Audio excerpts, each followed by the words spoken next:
आपने अपने धन का सामर्थ्य का सदुपयोग किया है। दान, भोग और नाश, धन की तीन गति है, या तो भोग है, या नाश है, या दान है। रामधारी सिंह दिनकर ने लिखा, जो नर आत्मदान से जीवन घट भरता है वह मृत्यु के मुख में पड़कर न कभी मरता है। जहां कहीं है ज्योति जगत में, जहां कहीं उजाला, वहां खड़ा है कोई अंतिम मोल चुकाने वाला। तो धन का मोल आपने समझा है, इसका सदुपयोग किया है, धन का सर्वश्रेष्ठ उपयोग किया है। 30 वर्ष पहले लगभग मधेपुरा में लॉ कॉलेज के प्रिंसिपल सत्संग में आए थे। उन्होंने कहा था, मैं परोपकार से बढ़ के कुछ नहीं मानता। अष्टादश पुराणे व्यास वचनम द्वयम परोपकाराय पुण्याय पापाय पर पीडनम मिल में पड़ते हम। उसी पंक्ति को उन्होंने दोहराया। मैंने जवाब में कहा था, बहुत अच्छा लॉ कॉलेज के प्रिंसिपल साहब ने फरमाया है कि परोपकार से बढ़कर कुछ नहीं। वो तो व्यंग था एक तरह से। ये ध्यान सत्संग को उसने गौन कर दिया था, परोपकार की प्रधानता उन्होंने दी। मैंने जवाब क्या दिया कि बहुत अच्छा फरमाया कि परोपकार से बढ़कर कुछ नहीं, लेकिन जरा विचारिए कि परोपकार कितने तरह है। कौन परोपकार सर्वश्रेष्ठ?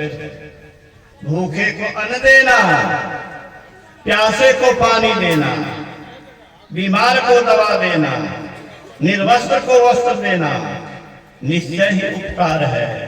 लेकिन एक उपकार ऐसा है जो सुबुद्धि देता है, कुमति को हरता है। अभी आप सुन रहे थे, भाव देता है, भगति देता है, ईश्वर के पास जाने का मार्ग देता है। लेता कुछ नहीं है। उस संत से बढ़कर के उपकारी कोई नहीं हो सकता। उसके ज्ञान दान से बढ़कर के कोई दान नहीं हो सकता है। इसलिए मैं जिन लोगों की प्रेरणा से या जिन लोगों के सहयोग से ये आयोजन हुआ है, मेरा दिल बाग बाग हुआ तो कौन बड़ी बात है। गुरु महाराज ने कहा कि इस आयोजन से मैं बहुत खुश हूं। खुश इसलिए कि इस सत्संग के द्वारा उन्होंने उन्नति के उच्चतम शिखर पर अपने को पहुंचाया। लोग भी इस मार्ग को जाने, लोग भी इसको अपनावे, लोग भी अपना कल्याण पथ प्रशस्त करे। भगवान कृष्ण ने कहा, नेहाविक्रम नाशो अस्ति प्रत्यवाय न विद्यते स्वल्पम अपस्य धर्मस्य त्रायते महतो भया। आरंभ इसमें है अमिटिया विघ्न बाधा से परे, इस धर्म का पालन तनिक भी सर्व संकट को हरे। मैं बराबर कहता हूं, पढ़ लिख करके कुछ दिन छोड़ दीजिए, भूल जाइएगा। खेत जोत के छोड़ दीजिए, जोतना बेकार गया। फसल जाके ले जाइए, आग लग गई, बेकार हो गया। कलेक्टर बन गए, गोली मार दी, कैंसर हो गया, उड़ गया, सब बेकार हो गया। लेकिन भक्ति का बीज, सत्संग का बीज कहाँ रहता है? वो भौतिक नहीं है, उसका छाप मन पर रहता है। उसकी कमाई आंतरिक होती है, वह जीव के साथ जाता है। गुरु महाराज ने कहा, इस जन्म में जो भजन करेगा, इस जन्म में जो सत्संग करेगा, अगले जन्म में उसका मन, उसकी बुद्धि, उसका शरीर तीनों उत्तम होगा। क्या चाहते हैं? अगला जन्म में बुद्धि अच्छी हो कि नहीं हो, मन उत्तम हो कि नहीं हो, कि मन सुंदर हो जाए, देखने में सुंदर और भीतर सुंदर। कैसे होगा भीतर सुंदर?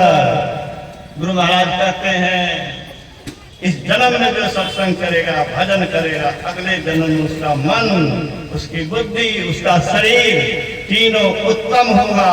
उत्तम उत्तम पाते पाते एक जन्म में वह ईश्वरी शक्ति प्राप्त कर लेगा, मुक्त हो जाएगा।